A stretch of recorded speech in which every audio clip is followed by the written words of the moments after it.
God damn it, where's it? I think, yo, go ahead.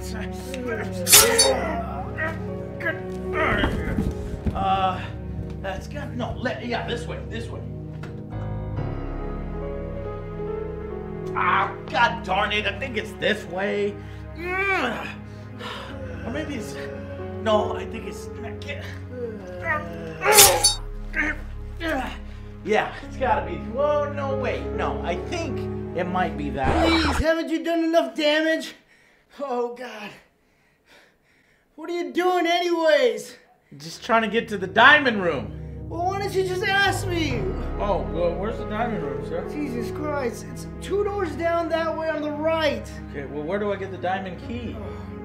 It's behind the filing cabinet. Okay. Please, just leave me alone. Haven't you done enough damage? I'm sorry. Oh, God. Okay. Just get out of my sight. All right. Oh, God. All right. I hope you're all right. Sorry about that. You know, you did take 2 of my knives, though. I'm gonna need that back. You know, fuck it. I'm gonna need them back.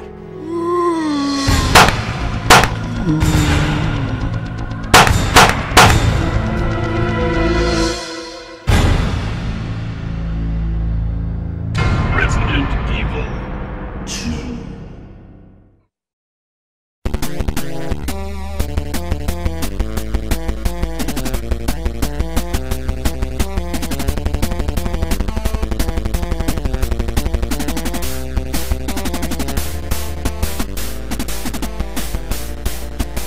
Guys, no time to waste. I'm gonna jump right into it. Resident Evil 2 is masterclass. The game simply accomplishes everything it sets out to do, and it does more.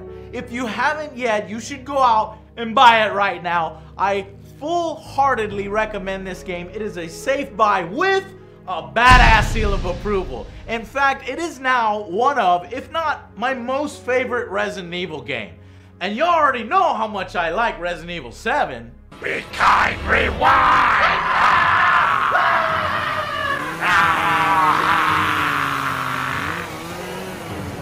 What the f? Just take the f***ing chance!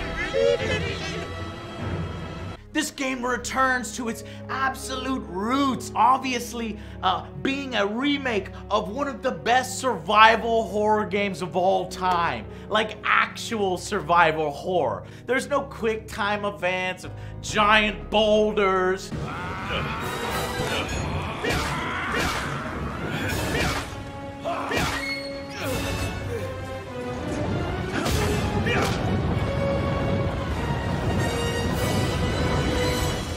There's no turret sections of unlimited ammunition.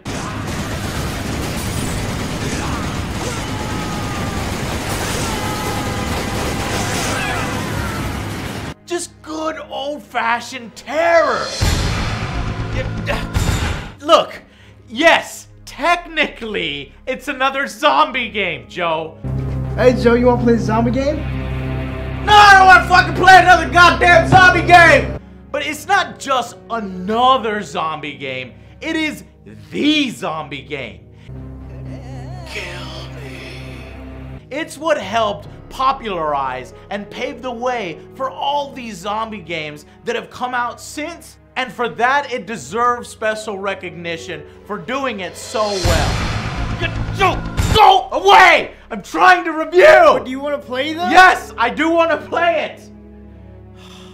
You can play as either Leon or Claire Redfield in campaigns that last about 6 to 8 hours each, depending on how quickly you solve the puzzles or if you get stuck in certain parts.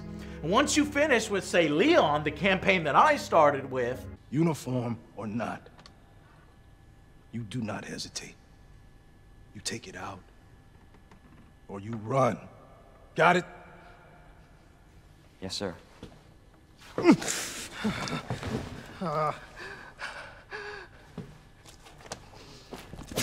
More character development in 2 seconds than in all of, like, you know, Mortal Engines and these other shitty movies. Then you run through again in a second run mode with Claire or vice versa. Only this isn't just a new game plus mode or something. No, it is a completely different perspective with some new areas, new characters, remix puzzles, new bosses, and it's just so fucking awesome that I refuse to spoil too much here. But be warned, there are light spoilers coming with what might be in the game, but you should already have bought it by now and be enjoying it.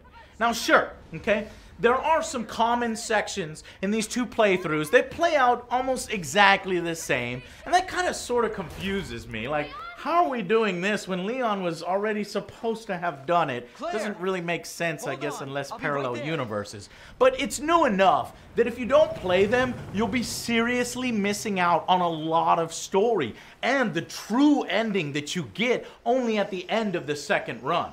And then after that, you can play them again in the reverse order. So if you did Leon Claire, you could do Claire Leon, and you get, of course, the variations of the different cutscenes are different. Claire meeting up with Marvin, which is actually canon, instead of Marvin meeting up, or Leon meeting up with Marvin. And honestly, this game is so good that I've already started halfway through on my third playthrough, and I want to do them all.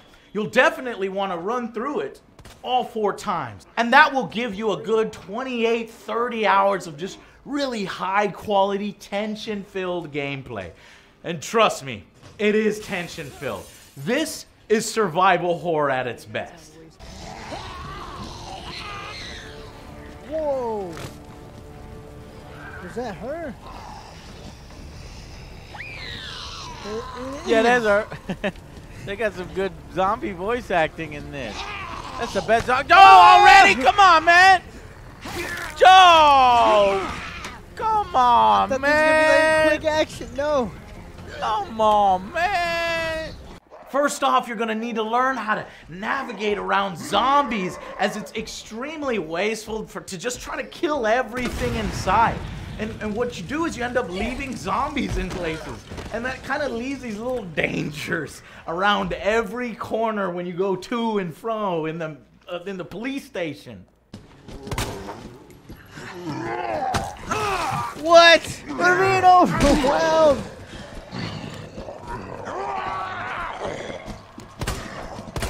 Don't panic. I'm panicking. Nobody panic.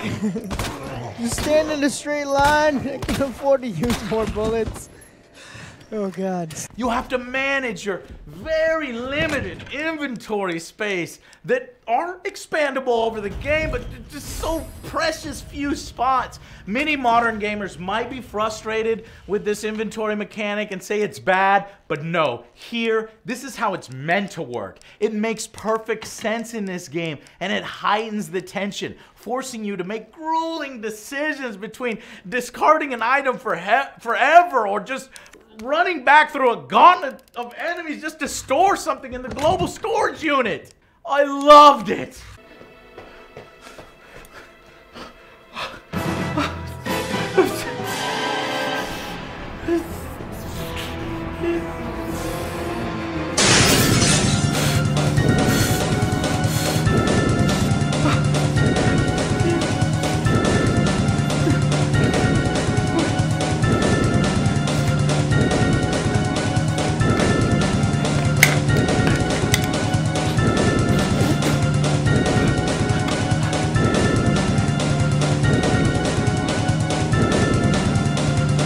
Never unfair. It will give you red check marks for items that you know you can get rid of without screwing things up in the game. And in this version, and in that way, it is much more fair feeling and a little bit more modern and updated. On the map, it shows these areas are red until you have cleared all the essential and non-essential item pickups that are hiding in the room, and they'll turn blue to let you know that you've looted every possible thing there. So, no more having to go ultra old school and like writing shit down, which honestly, I wouldn't have minded in this game like this, but it is much appreciated the way they did it here.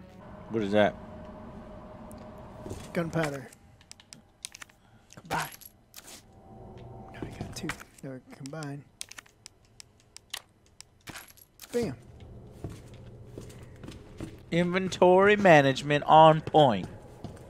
Now, there are two things maybe that I could say are bad or negative, or at least will annoy some modern gamers.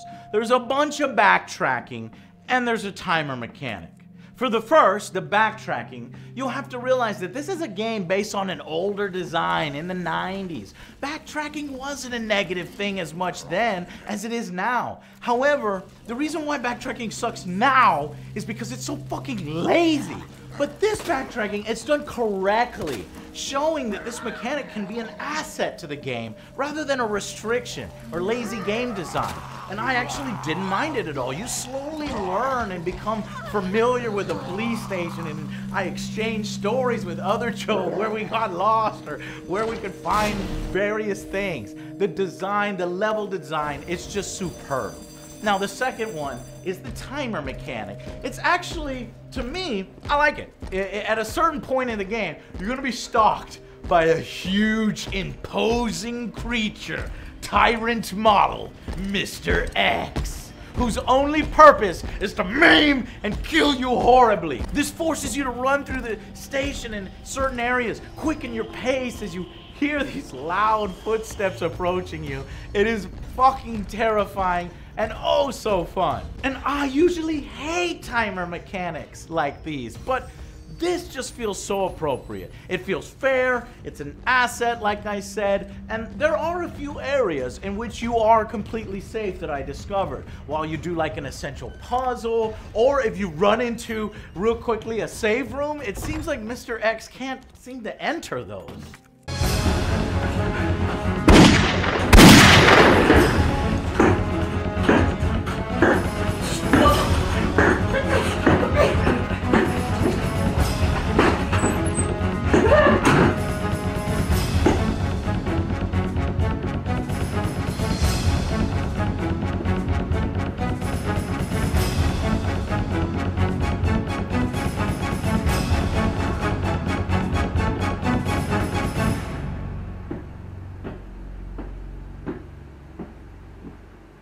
So it never feels completely unfair unless you put yourself in a bad situation or you ain't paying attention.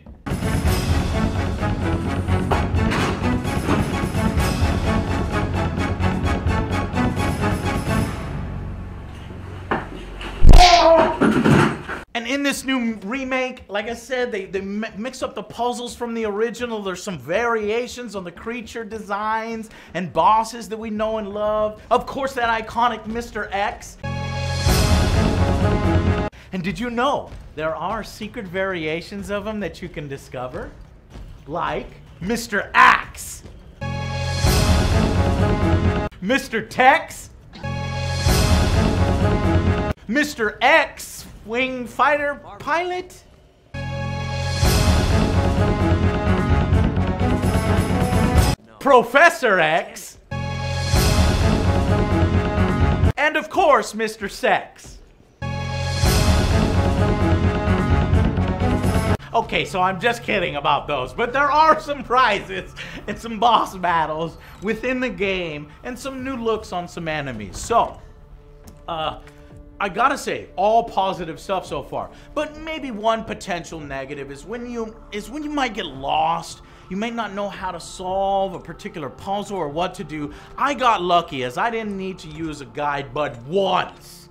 So my advice to you is to first check every single item that you have, because in most cases all you need to do is just use the examine mechanic on items, spin them around, and you can discover a secret that that item holds. And in that way you can solve a lot of the parts where you may get stuck like I did. But honestly, don't ever feel like you can't look up a guide, okay? This isn't the old school, this is now. If it's hurting your enjoyment of the game, I'd say look it up. Get past that part, because honestly, there are going to be 3 more playthroughs that you're going to really enjoy, and you're going to have that confidence to then take the next 3 playthroughs without a guide. And when you do, when you manage to solve a puzzle completely yourself that's really hard without any help, the payoff, it just feels oh so great. I think my dumb ass took like a whole 30 minutes. I was getting so nervous. Everybody was watching me on stream too, trying to solve this fucking mixture puzzle. And when I finally did, I was so proud of myself. Oh, that feels so good. Oh, that feels good. No guides, no chat help. Thank you for being patient, guys. Now, that's not to say there's not one or two areas of the game that could use improvement or be a little more clear. I remember OJ told me about how for hours he was running around and he couldn't find the heart key during his first playthrough with Leon. He just running around, wasting bullets, resources, running from Alex, trying to find out how to open this damn heart door because he saw, you know, he was trying to 100% everything. But it turns out it's impossible for Leon to open that heart door. He just does not go in that area in his playthrough. Only Claire is able to get that heart key in her playthrough. So it can be frustrating at certain times if you're trying to like 100% a whole area and there's certain puzzles that really piss you off. But honestly, just keep an eye on your objective. Just do what your objective says. If you miss something, come back. There's gonna be time where you can come back. And that's what makes the game so awesome. Look, what are we doing? What are we doing with this gemstone? We need to find something else. And we need the fucking dongle, and we got a fucking battery, and we got a fucking fuck. I should also mention that the graphics are freaking beautiful. It is amazing and a testament to how the backgrounds have caught up fully with these pre-rendered backgrounds of the past. And they look every bit as good as those do. Even better than ever before. And I mean, it looks great everywhere. Everywhere. Even in the sewers, for Christ's sake. We are really in the sewers now. Oh my God. That shit look good. That shit look good? Ugh. And they don't hold back with the blood and the gore either. There's some seriously graphic scenes here of dudes just getting ripped in half, guts, like fucking jaws falling off, and you know, even you getting double teamed by zombies if you're unlucky enough. Ooh, double team. They double teaming her. That's nasty. Look at her guts. Oh, shit. That was messed up. However, for some reason, many parts of the game kind of look washed out to me. It's like got a gray tone on everything. I know we technically control these settings at the beginning of the game, but I feel like the normal settings, the one you're most likely to set to, are still washed out. Like the contrast is not quite right, no matter what I did, and I'm not sure why. I think maybe they chose more grays or some more fog rather than some blacks in the hallways. But it's something that I didn't even notice much until you have somebody watching your playthrough and they noticed it. Maybe they can put out an update to give us blacker blacks, crush them blacks out, I don't know. But it's a small nitpick. I'm just searching for things because everything is great in the game. The voice acting, it's better than your average Resident Evil game, that's for sure. And there's even, in my opinion, some crappy voice acting done on purpose, but like in a good way, a cheesy way. Sort of like a throwback to the in-joke that everybody knows. Is that you, Jill? What happened? Barry, help me, please. The door won't open. Hurry! This way! Oh, Barry! That was too close. You were almost a Jill sandwich. You're right. Barry, thanks for saving my life. The only real negatives is just small nitpicks, or likely a product of the original that this game remakes rather than and some of them even seem to be intentional. First is the boss battles. There are often times where they put a massive boss who has an insane reach with you on a very small space, and you're moving around so slowly without any sort of dodge roll or anything, it can be frustrating. And it can seem like the game is just not built or not intended for these types of boss battles. They aren't all like this, maybe just one or two, but it's worth mentioning. And hey, like I said, it may even be an intentional throwback to the tank controls of old, which is literally how you would play those bosses and barely dodge them by the skin of your teeth. So it wasn't really that big of a deal to me in the end.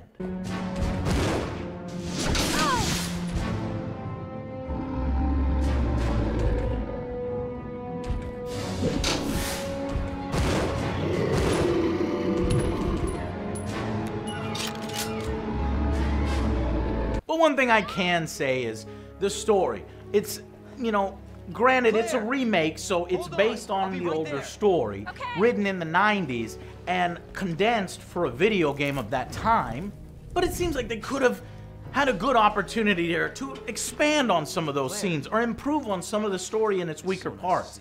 Now, they did this to a certain extent here and there, but I think they could have gone even further. For example, some of the dialogue as written, it's a bit weak, and there's like little to no interaction between Leon and Claire aside from the beginning where they already seem to be talking to each other like they know each other already, or they've been long-time friends this whole time. It's just kind of odd feeling. And outside maybe 2 times that they talk via video monitors or behind a gate, which honestly Claire could have easily climbed up over with Leon's help. If they just don't interact much until the very end. And if they're remaking it, I would have added like 1 or 2 new twists.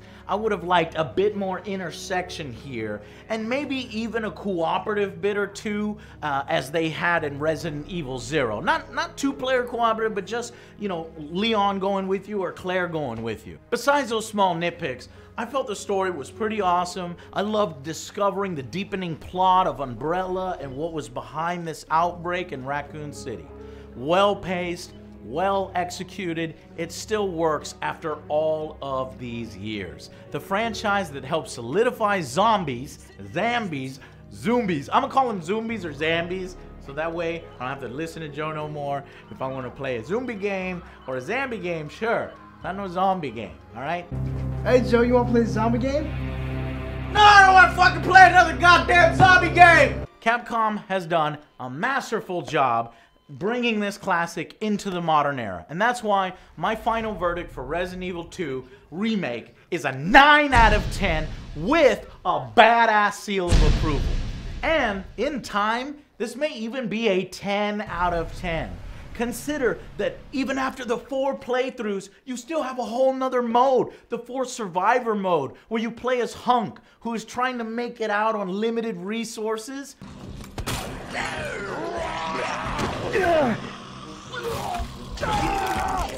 Fuck! I was right there! I was right there! And of course, after that, you got another one, Tofu mode.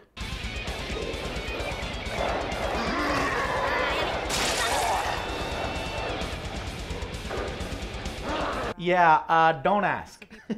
There's just so much love and passion from Capcom here, and you can tell that it's a very well-directed project. This shit is so fucking lovingly crafted. Like, this is the kind of Capcom that you're like, wow, yes, you guys are doing wonderful, you get it again. You know, Capcom kind of, to me, lost their way a little bit, but now you have to show off all the passion that you have for creating the game. This is cool. You can even, like, fucking, like, I love it when developers and stuff add this kind of stuff to the game.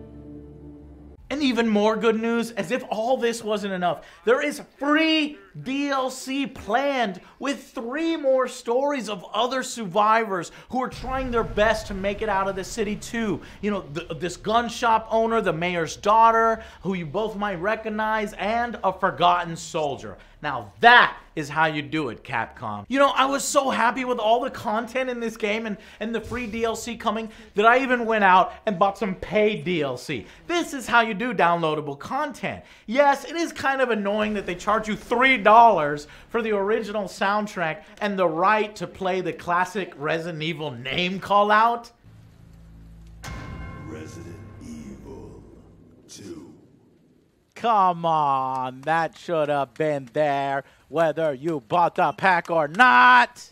Oh, that should have been there. But considering how much was in the game already and how fantastic the new soundtrack is, I didn't even talk about that yet, then I'll let it slide, all that, right? And I was happy to hear the original soundtrack, and my God, it is just as good. No, it is better than the remake soundtrack. It made parts of the game I thought I was desensitized to terrifying. Jesus, the fucking original music is terrifying.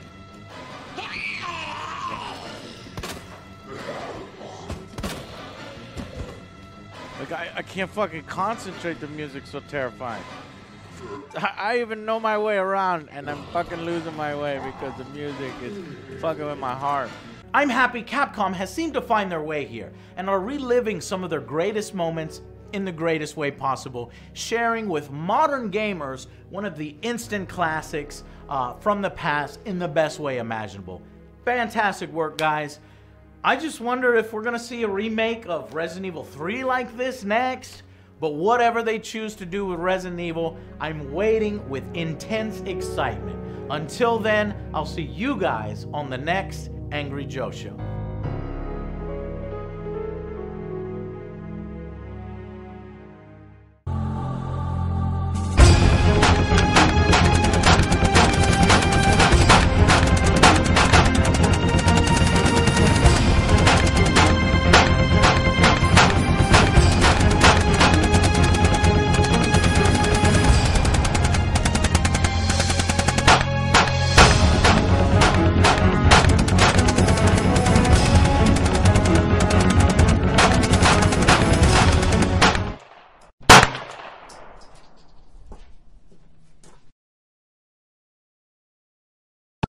The diamond key? Where's the diamond It's key? behind the filing cabinet. Jesus Christ. Oh, Of course. I don't feel so good. I knew it. Oh, God.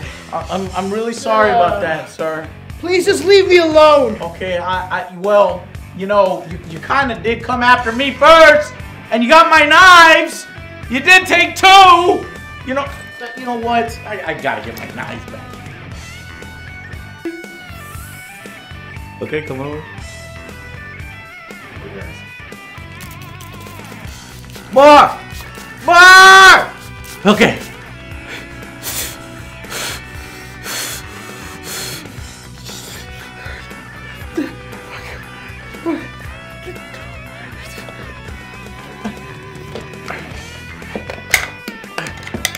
Change the lighting and shit. Oh my god, he's here. Look away, man. It says if you look at the camera. It's really dumb. It is super dumb. I gotta go put that shirt on.